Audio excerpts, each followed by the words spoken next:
cadre de ce séminaire que je vous rappelle, cette année à Confil Rouge, les êtres d'exception non humains.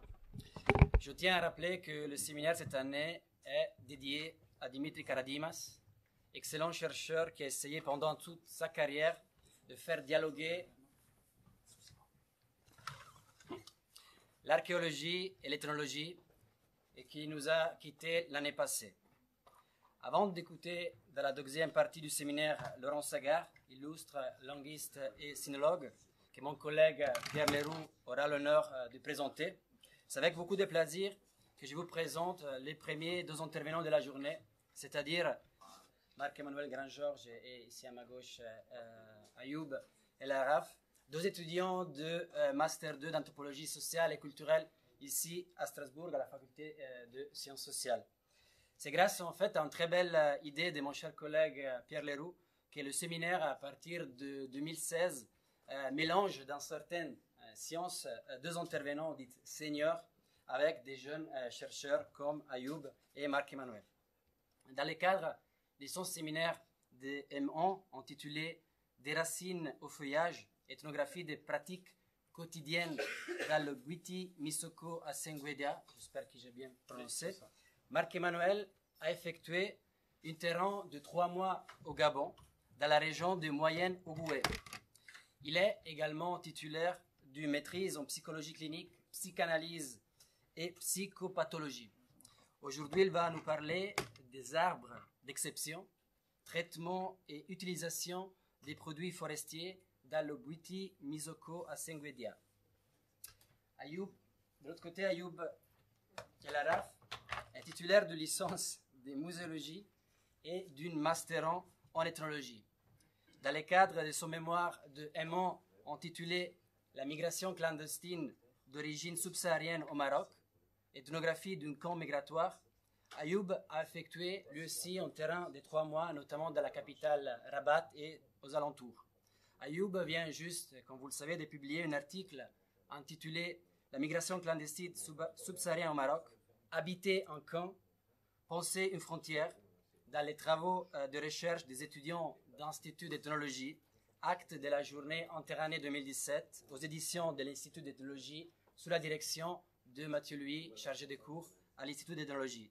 Et aujourd'hui, Ayoub va nous parler de Dieu des migrants, pratiques et croyances religieuses des migrants subsahariens au Maroc. Je m'excuse avec tout le monde pour avoir changé de salle aux dernières minutes. C'est malheureusement des choses qui arrivent. Et je vous souhaite un bon séminaire à toutes et à tous.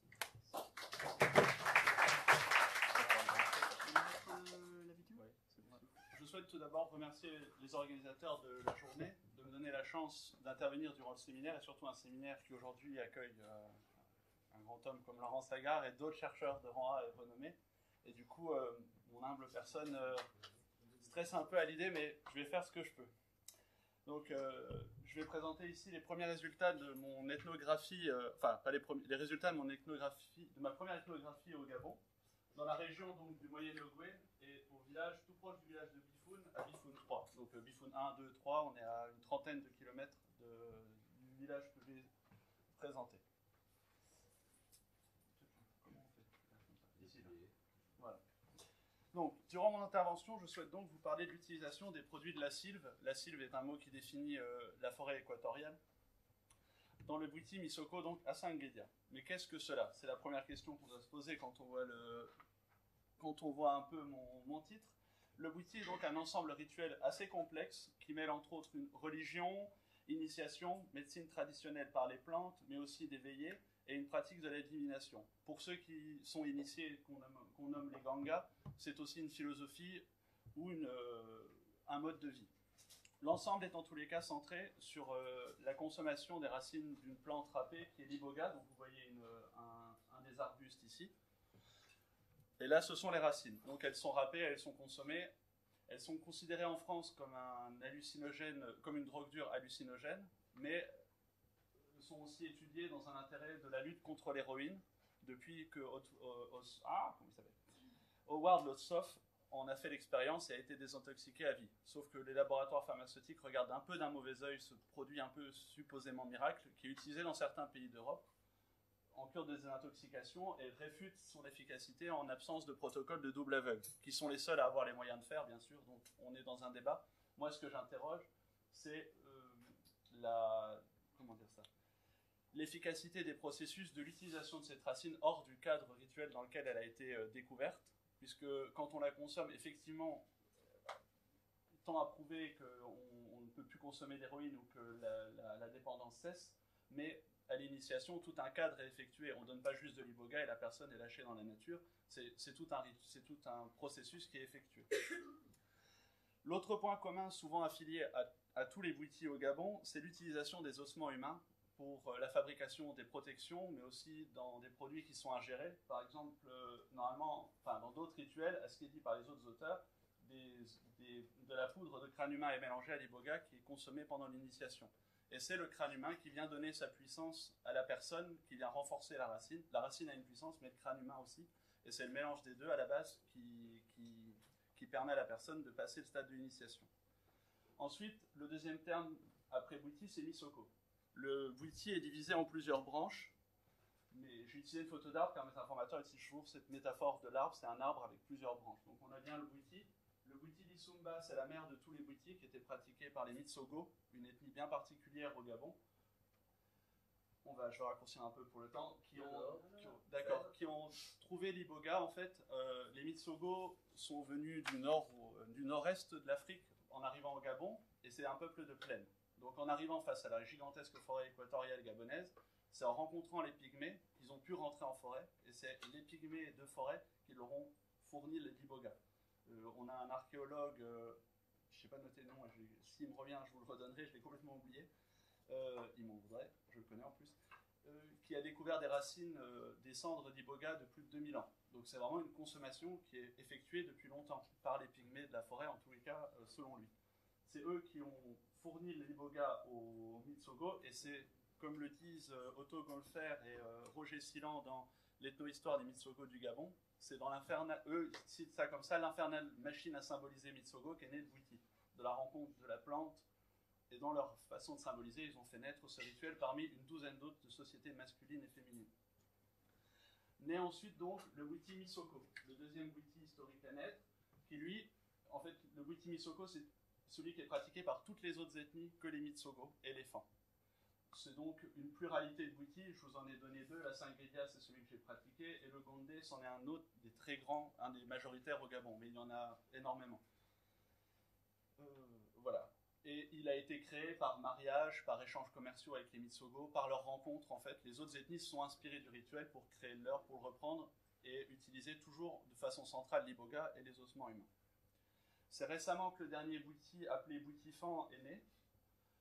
A été créé par les Fans. Les Fans avaient avant le Mvet, qui était une épopée en fait initiatique, qu'ils ont perdu à force de migrer, à force de rencontres.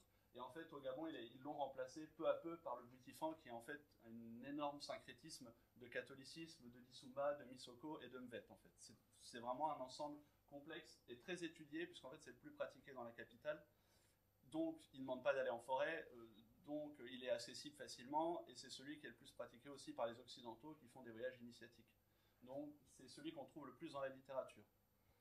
Voilà. Donc le bouiti Misoko Asangedia, enfin, fait référence donc à une sous-branche du bouiti Misoko qui a été créée par Dikulangoy Ngotogo, dont vous pouvez voir le nom Ngotogo ici. Il est mort, cet homme est mort le 17 août 1965.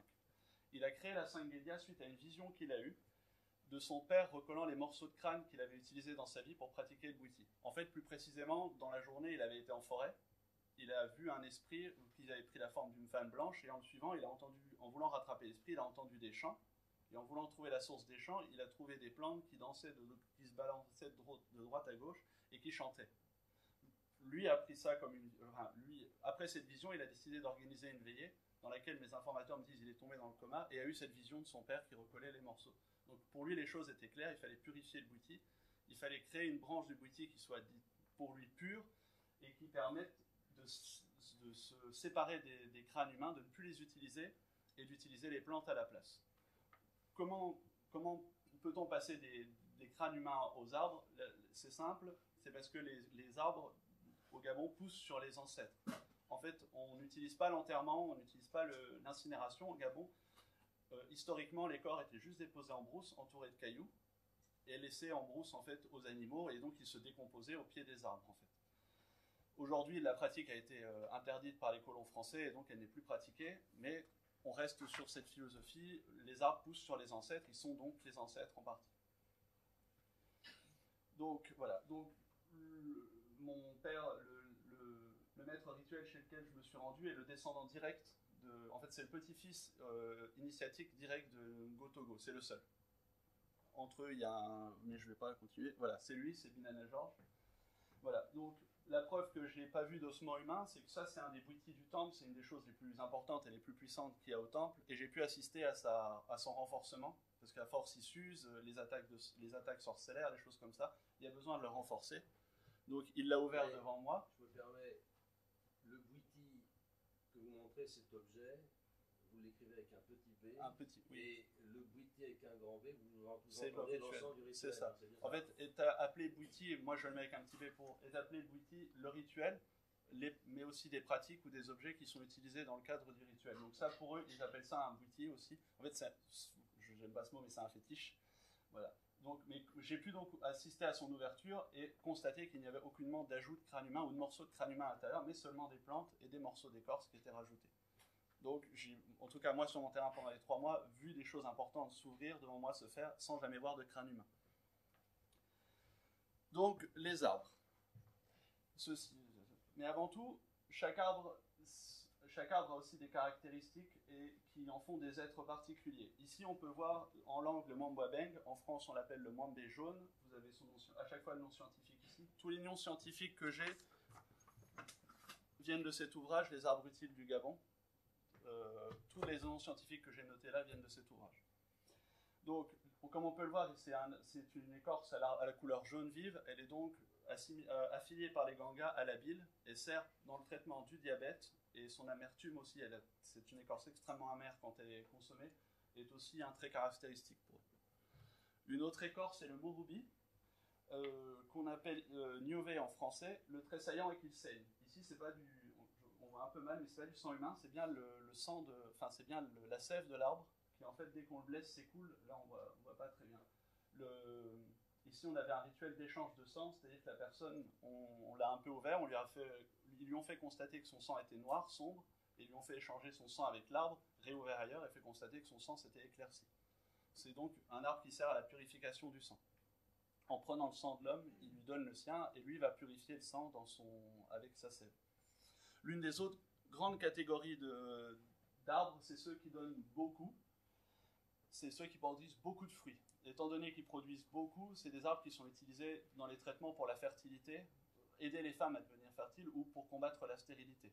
C'est vraiment un rapport entre ça donne beaucoup, donc ça va permettre de donner beaucoup. Ici, vous avez une photo de l'écorce comme le musuga et donc le soro en français.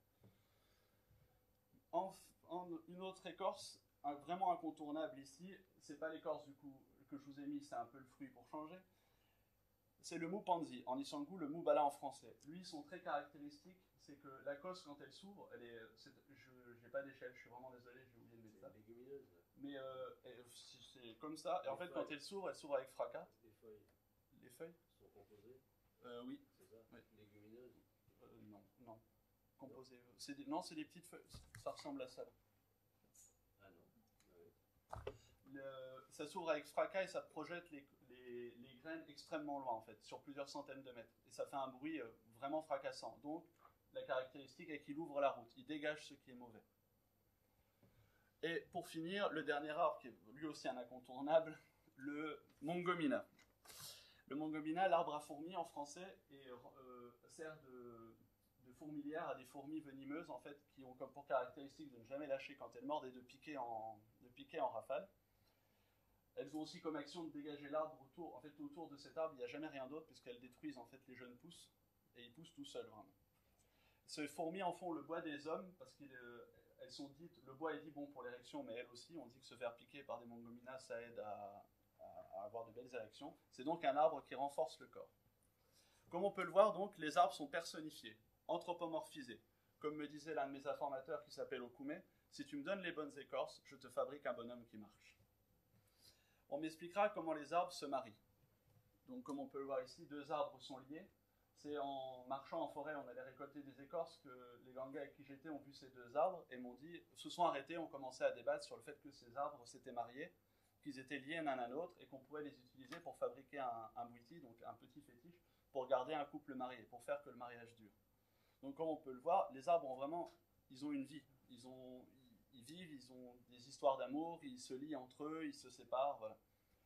Ce sont, comme on peut le voir aussi, ce sont bien des traits réels, physiques et observables des arbres qui sont utilisés et symbolisés, c'est-à-dire rendus symboliques, afin d'être rendus utilisables sur un plan mystique dans la lutte surtout contre les sorciers.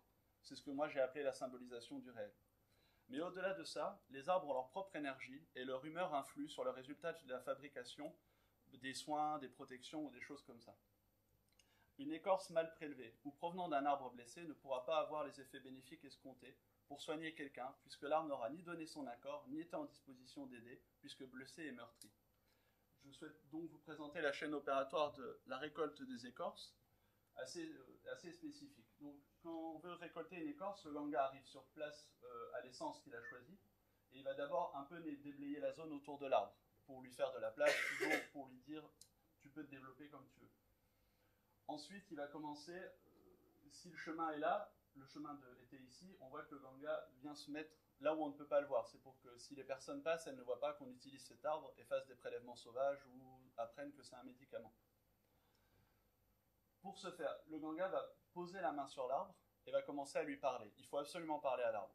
On va lui dire pourquoi on vient, quelles sont les raisons de la venue. Je viens pour soigner, je viens pour aider quelqu'un. Cette personne a absolument besoin de ton écorce, laisse-nous la prendre s'il te plaît. C'est vraiment pour faire le soin, ce n'est pas pour faire du mal. On doit lui expliquer les raisons. On prend, en attendant, le Ganga secoue dans ses mains les costes de Nzingu, appelé en langue, c'est de la fausse muscade, du muscadier du Gabon sinon, ou de la muscade calvasse. Et dans sa bouche, il mâche le fruit entretenu dans les costes. En parlant, il va cracher aussi le fruit mâché et continuer à secouer les costes. Comment l'arbre répond? L'arbre va répondre, c'est très simple, avec l'écosse. Le Ganga va jeter l'écosse à terre quand il a fini. Si l'écosse retombe toutes les deux dans le même sens, c'est que l'arbre accepte qu'on le prélève. Il a dit oui, c'est donc bien une discussion qui est entre les deux. On lui présente les raisons de la venue. On le fait 3 fois. Si au bout de 3 fois l'écosse ne tombe pas dans le même sens, on arrête, on passe à un autre arbre. Ça, c'est pour le premier arbre de la journée. Ensuite, après avoir fait les noix de Zingu et fait la divination, le Ganga refait une autre demande. Il va entailler l'arbre en un carré de 10 cm par 10 cm, soulever l'écorce avec la pointe de la machette et la laisser tomber par terre. Si elle tombe face interne visible, c'est que l'arbre accepte encore une fois, on lui demande 2 fois, d'être bien prélevé. Et donc, on va commencer le prélèvement. Pour prélever, en fonction des essences, on fait différemment. Ici, sur cette essence-là, qui est une écorce assez large, on fait un damier et on sépare les écorces. Le but, c'est de ne pas blesser l'arbre outre mesure. Les Gangas essayent de ne pas blesser le tronc, enfin l'aubier. Ils essaient de ne pas aller trop profond. Pour d'autres écorces un peu plus fragiles, je ne sais pas si c'est bien la photo, voilà, il ne va pas faire un damier, il fait une petite entaille ici et il glisse la lame de la machette entre le tronc et le... Parce que là, l'écorce est beaucoup plus fine, beaucoup plus fragile et il risquerait de blesser plus profondément l'arbre, ce qu'il ne souhaite pas.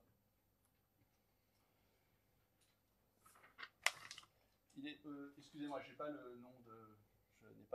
Je sais qu'ils appellent ça un savon parce que quand l'écorce est frottée dans l'eau, ça mousse beaucoup, mais je n'ai pas trouvé le nom scientifique de l'essence.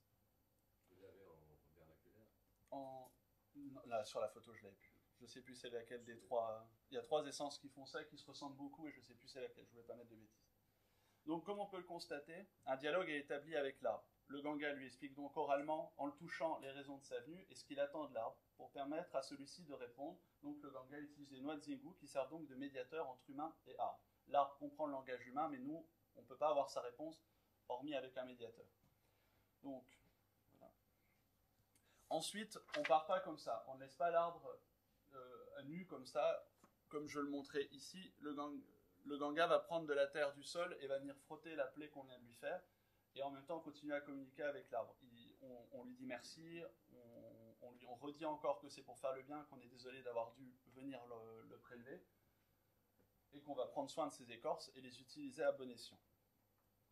Ensuite, j'aimerais me pencher sur un autre exemple c'est celui du fromager. Alors, oui, excusez-moi, non. Les écorces, en voilà un nombre assez conséquent après récolte de beaucoup d'espèces. Elles vont donc servir, par exemple, pour les soins. Ici, c'est pour le montage, pour des bains, pour faire des bains du corps, pour se laver. C'est pas juste pour se laver le corps, c'est vraiment des soins, des traitements qui permettent d'enlever tout ce qui est mauvais en soi. Et il faut savoir que le patient, quand il prend ce bain, il doit encore parler. Il doit parler aux sots, mais donc aux écorces et aux esprits qu'elles contiennent. Il doit dire, je viens pour ça, je fais ça, veuillez m'aider s'il vous plaît à m'améliorer, à me renforcer, à faire que les autres me voient mieux, des choses comme ça. Le fromager, c'est vraiment un exemple typique des arbres d'exception au Gabon. Son trait caractéristique, c'est qu'on ne peut pas le grimper.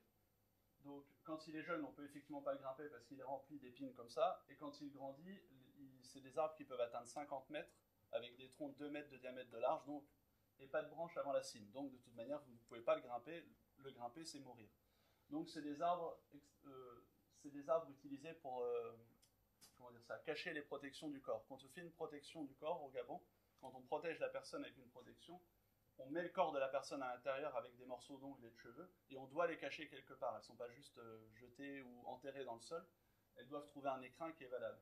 Et comme on ne peut pas le grimper, enterrer la protection dans le tronc d'un fromager, c'est empêcher le sorcier de venir chercher le corps de la personne. Une autre chose, c'est que comme vous pouvez le voir ici, vient d'être effectué un essart, et pourtant le fromager est toujours debout. On ne coupe jamais un fromager au Gabon. On essarte tout, sauf le fromager. Jamais. Parce que déjà, il peut y avoir des protections, on ne sait pas s'il n'y a pas une protection à soi à l'intérieur ou de quelqu'un d'autre, donc le couper, ça serait terrible. Et ensuite, parce que ça serait s'attirer ses foudres, et on rendrait la terre stérile. En tout cas, le terrain serait inutilisable. Si vraiment, vraiment, vraiment il faut le couper, il faut savoir que même les Occidentaux, les forestiers occidentaux qui viennent, demandent à des gangas d'intervenir pour effectuer des rituels, pour les enlever. Donc on a vraiment un respect énorme pour ces arbres au Gabon, et il est hors de question d'aller couper un fromager sans demander à un ganga d'être intervenu auparavant. Donc pour faire les protections, c'est la même manipulation que pour prélever l'écorce. On va venir parler à l'arbre, lui expliquer pourquoi on vient, pour quelles raisons on a choisi cet arbre, pour quelles raisons on veut insérer la protection à l'intérieur. Et en fait, les gangas, comme on peut le voir ici, vont en fait utiliser les noix de zingu, refaire une demande. Si l'arbre accepte, le ganga recommence en lui faisant cette petite entaille et vérifie bien qu'il accepte encore en regardant si l'écorce tombe face externe. Ensuite, il va creuser un trou à l'intérieur du tronc assez profond pour insérer la protection, qui va être fixé dans le tronc avec un énorme boulon qui est frappé au marteau.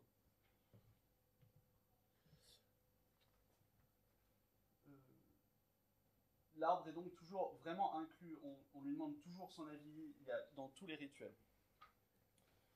Donc, une véritable interaction, discussion est établie avec l'arbre, on lui confie même le corps, la représentation du corps. La protection, c'est vraiment, il faut le voir comme un deuxième corps. Quand on fait une protection pour quelqu'un, on crée un deuxième corps pour la personne. On la confie au fromager. C'est vraiment, je sais pas, c'est une interaction forte, je trouve, de se dire, oh, je vais le cacher et c'est à toi de protéger ce corps. C'est vraiment, on te confie son esprit avec ton esprit. D'autres histoires, puisque, voilà. En finissant avec les fromagers, l'un des arbres, il y a plusieurs arbres aussi exceptionnels sur le terrain du maître rituel avec lequel j'étais. L'un des arbres, par exemple, a été consommé par tous les initiés depuis qu'il a son temple à cet endroit-là, donc ça fait 30 ans. Donc tous les gangas, quand ils passent à cet endroit-là de la forêt, font toujours un geste, ont toujours un mot pour cet arbre qui les a en soi tous vus naître, en fait, il les a tous servis à leur deuxième naissance.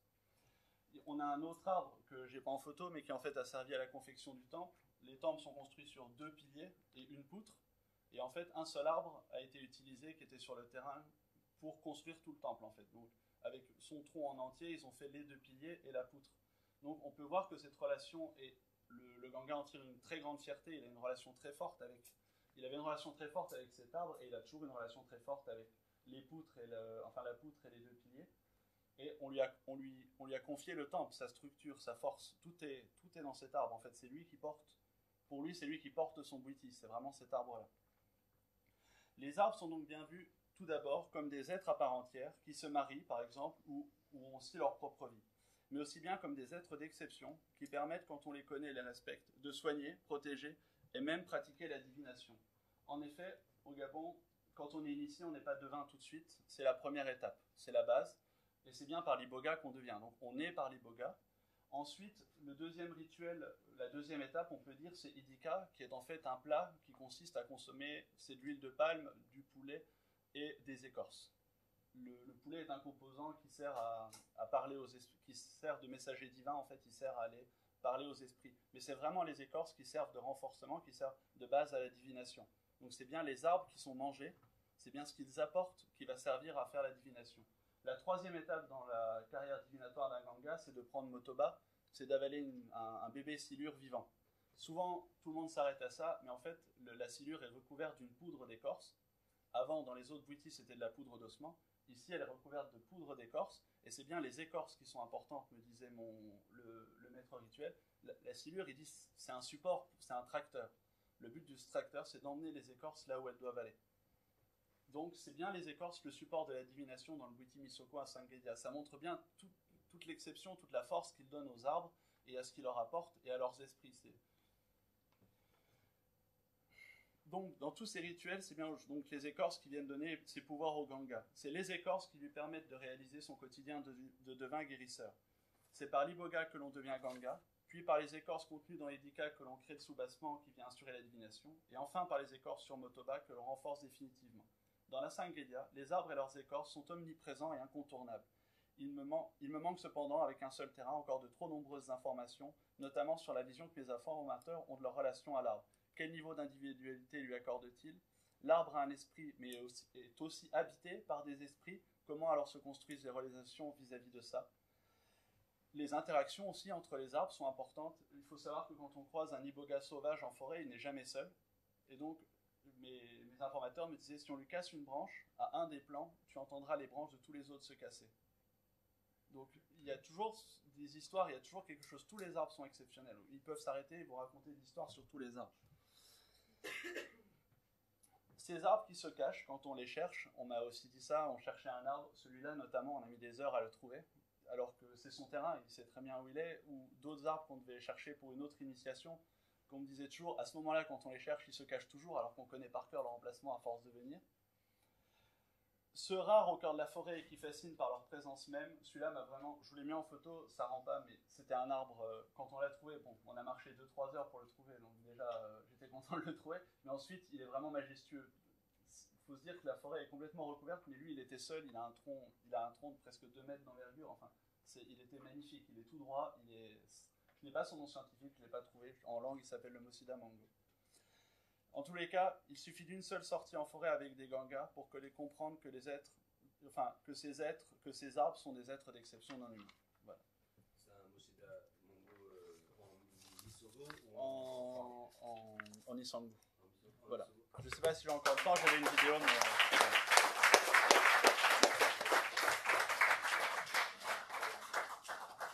Merci beaucoup pour cette belle présentation.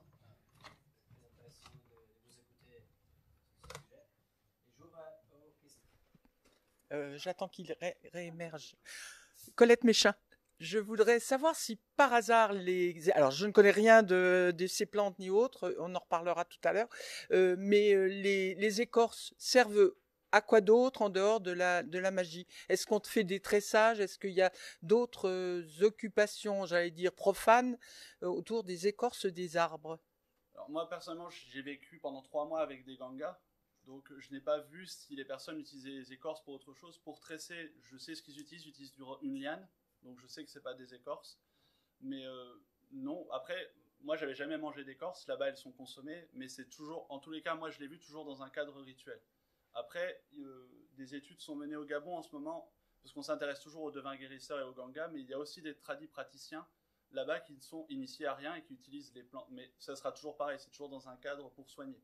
Moi, en tout cas, l'utilisation des écorces au Gabon, c'est toujours dans le cadre de soins, de protection, ou alors de divination, consommées pour la divination. Je ne les ai pas vus utiliser de manière, comme vous l'avez dit, enfin profane, non. Non, mais des paniers ou des choses qui seraient tressées en dehors des lianes. Non, non, non. Enfin, moi, je n'ai pas vu en tout cas. Oui. Déjà, j'aimerais préciser que je suis gabonaise. Donc, tous ceux qui... moi, c'est Binta Sonia. Je suis étudiante en Master 1 Ethnologie. Et je viens d'arriver justement du Gabon. La dame demandait si il y avait autre usage hormis l'usage thérapeutique. Je dirais oui, parce que les écorces des arbres, à des moments, il y a je vais dire quoi, des campements. C'est surtout là où habitent les Nganga. Souvent, ils habitent dans les forêts. Parfois, au milieu des rivières. Et ils prennent souvent des écorces, vraiment des grands arbres pour recouvrir les maisons. Bon, ça, ils appellent ça le camp de garde. Le camp de garde, souvent là où ils s'asseyent pour raconter ou pour faire, ils recouvrent souvent ces maisons-là des écorces. Et hormis ça, on utilise aussi pour certains, je vais dire quoi, pour des repas. Également, il y a des gens qui mangent des écorces des arbres, hormis l'usage thérapeutique. Les écorces ont vraiment beaucoup d'usages, quoi. On utilise les écorces pour faire des tas de choses, pas seulement dans le domaine de la médecine. Elle a raison. L'intérieur du corps de garde, du temple, en fait le corps de garde, le temple dans le Bwiti Misogo, effectivement, c'est vrai, j'ai oublié, les murs sont recouverts d'écorce. Effectivement, elles sont d'une écorce que je ne connais pas, en tout cas d'une seule écorce qui est ensuite gravée de façon, ça serait long de retrouver une photo, de façon à avoir des taches en fait. Elle est tachetée après, et donc tout l'intérieur du corps de garde est recouvert de ça, c'est ça. Et les portes des maisons, des fois aussi, d'écorce aussi, ouais. C'est ça. Excusez-moi, madame, le stress.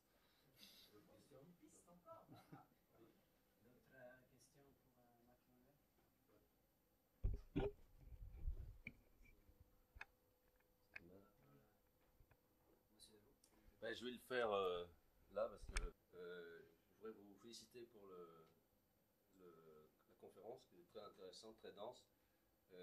J'ai plusieurs remarques rapides à faire qui sont, et des questions aussi. Première, à propos des écorces, en général dans les pays, sociétés traditionnelles, alors peut-être plus maintenant, mais autrefois, partout, comme au Gabon, comme à Bornéo, comme en Amazonie, on utilise les écorces aussi pour les vêtements, écorces battues, bien sûr. Ça, c'est les peuples de forêt. Alors évidemment, maintenant, c'est plus très utile. Autrefois aussi, la nourriture, donc les écorces, et puis tout ce qui est sparterie, les cordes, surtout, mais pas toutes les écorces, hein, donc probablement ça a moins d'usage maintenant, c'est pour ça que vous l'avez peut-être pas vu. La question qui découle de ceci, c'est par rapport à ce que la remarque de notre étudiante, mademoiselle Sonia, qui faisait remarquer que ce sont des habitants en forêt, près des rivières, etc. La question c'est, pour le futur, est-ce que vous pourriez regarder le rapport qu'il pourrait y avoir avec les pygmées, le savoir des pygmées, puisqu'il y a des pygmées au Gabon, et qui sont des peuples éminemment forestiers, et parce qu'en général, les savoirs ésotériques, magiques, thérapeutiques, approfondis liés à la forêt viennent en général dans les sociétés traditionnelles de ces comparativement proches, si vous voulez, comme en Malaisie ou comme ailleurs en Afrique forestière, ça vient souvent des sociétés de chasseurs-collecteurs pygmées, ou enfin ce qu'on appelle les pygmées qui vivent, disons, en forêt. Ce serait intéressant de voir s'il y a un rapport, si le Bwiti on le retrouve sous une forme archaïque ou similaire, ou pas du tout, et si le savoir a pu être inspiré ou nourri ou influencé par le savoir des sociétés chasseurs-collecteurs forestiers. Voilà, c'est une question. 3 remarques rapides. La propitiation au départ, quand la photo numéro 2, quand le monsieur est devant et il prend un morceau d'écorce, et si elle tombe du bon côté, c'est bon, et l'arbre répond oui, répond. Là, on retrouve exactement la même chose chez les Thaïs, les Khmers, les Chinois aussi, les bouddhistes Theravada, dans les pagodes, lorsqu'on va demander une divination, un augure, c'est-à-dire en fait une réponse oui ou non, c'est toujours des réponses binaires, des questions et des réponses en binaire, c'est blanc-noir. Et donc on place un morceau de bois en forme de carambole, un peu, c'est comme un haricot de bois sculpté et peint, et s'il tombe du côté concave ou convexe, mais ça peut être une autre forme du moment que c'est pile ou face en fait, c'est toujours un peu pile ou face, ça peut être éventuellement d'autres supports, mais si ça tombe exactement comme ça, c'est oui, sinon c'est non. Donc c'est quelque chose que vous pourriez développer comparativement dans d'autres sociétés, c'est intéressant. Et puis le fait de demander de prévenir l'arbre, de s'excuser auprès de lui, qu'on prélève un petit peu, il ne faut pas qu'il s'inquiète trop, enfin on lui parle. Alors, à la fois une remarque, c'est quelque chose qu'on retrouve dans les sociétés, notamment de ton secteur, enfin en Amazonie, j'imagine, mais ailleurs aussi, dans les sociétés de chasseurs-collecteurs, où la chasse joue un rôle important, où on va prélever en disant à l'animal d'attraper, un peu comme dans le film Le Dernier des Mohicans, la première séquence où on voit l'Indien s'excuser auprès de l'animal tué et dire pardonne-nous, mais on l'a fait, c'était nécessaire, ça va nous nourrir, pardon, c'est joli, on l'a joliment fait, etc., etc. Et donc, une relation d'un être d'exception non humain qui est considéré par ces gens-là comme l'équivalent d'un humain, et là, en l'occurrence, c'est un végétal. Donc, vous voyez, il y a une corrélation. Donc, ma question qui vient directement, c'est est-ce qu'il y a pour eux, alors c'est peut-être une réponse que vous auriez ultérieurement, parce qu'il a fait seulement 3 mois de terrain, c'est un pré-terrain. Est-ce qu'il y a dans l'arbre, il y a une entité qui vit en permanence, ou bien l'entité est l'arbre? Il faut développer cette... parce que savoir si c'est l'arbre lui-même qui est questionné, donc ça renvoie aux ontologies descoliennes, savoir si c'est une perspective naturaliste ou plutôt animiste ou analogique, ou bien... oui, je vois analogique ou animistique plutôt, et donc, vous verrez aussi que M. Koenig est un peu le spécialiste de ces questions ici, bah, quand même. Et enfin, la dernière remarque, ça concerne le fromager, donc les sards. Alors, effectivement, l'arbre lisse qui est on grimpe pas, mais on coupe pas. Vous dites, on ne doit pas le couper pour des raisons uniquement, pour l'instant, vous l'expliquez, des raisons rituelles, des raisons mythiques, symboliques. C'est ce que vous avez signalé. Alors, je rappelle que dans mon expérience peut-être elle n'est pas complète, elle est légère. Oui, il y a aussi une raison pratique. Une vie ne suffit pas en ethnologie, mais dans toute mon expérience de terrain partout, il y a toujours une raison pratique associée à une raison symbolique. C'est-à-dire que le mythe justifie, certes, souvent a posteriori, mais d'abord, il y a ou en tout cas avec, il y a une raison pratique, pragmatique, toute bête.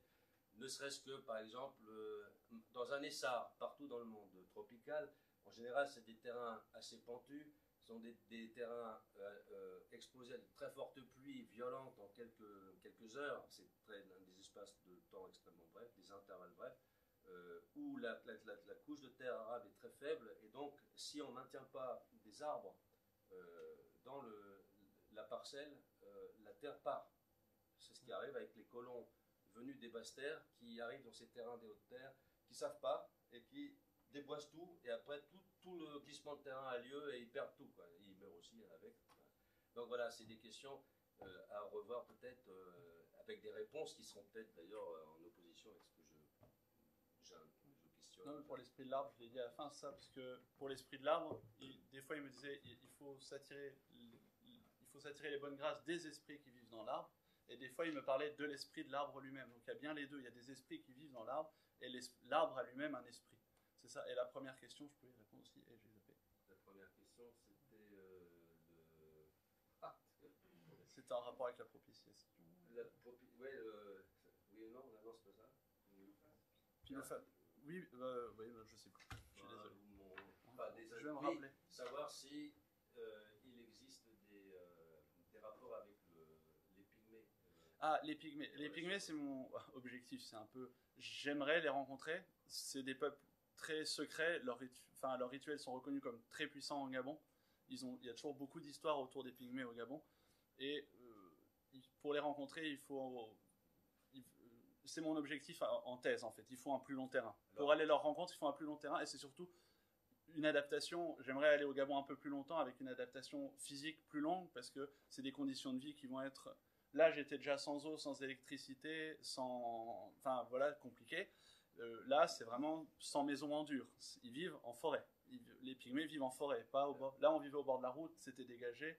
les pygmées vivent en forêt, Concernant vivent encore à l'ancienne, quoi. Les pygmées, il faut signaler, alors à l'intention notamment des jeunes étudiants ici, les plus inexpérimentés, il faut signaler impérativement l'extraordinaire travail du LACITO, du laboratoire des langues, civilisation et tradition orale, qui a sorti depuis maintenant 30 ans une encyclopédie qui sort petit à petit, interdisciplinaire, qui mêle la botanique, la linguistique, d'abord la linguistique, la botanique, la technologie, etc., la toponymie, la pédologie, minéralogie, l'ethnologie au sens de la parenté, etc., et qui s'appelle l'encyclopédie des Pygméaka. C'est un chef-d'œuvre collectif dont le énième numéro, le 22e, je crois, fascicule, vient de sortir sous la direction actuelle de ce qui était à l'époque le plus jeune de l'équipe, c'est Bahuchet.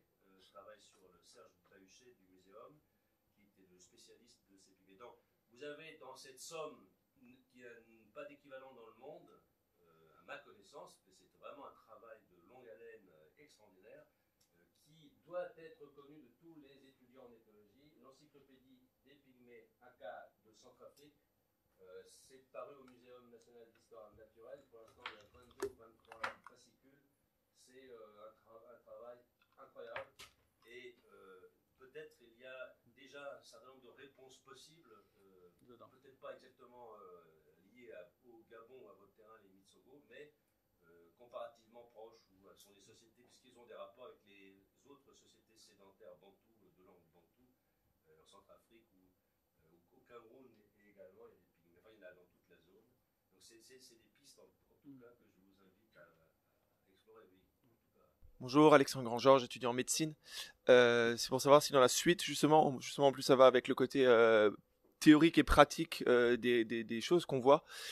Si plutôt tu voudrais plutôt approfondir du côté, dans la suite, si tu voudrais approfondir plutôt du côté association subjectif, ou plutôt dans le côté pratique, dans le sens où on pourrait penser que toutes ces images par rapport aux arbres pourraient être en fait des moyens mémotechniques pour retenir une grosse pharmacopée que constituent en fait tous ces arbres. Pour savoir si tu voudrais plutôt approfondir dans le côté image ou plutôt dans le côté rapport au réel à travers l'image.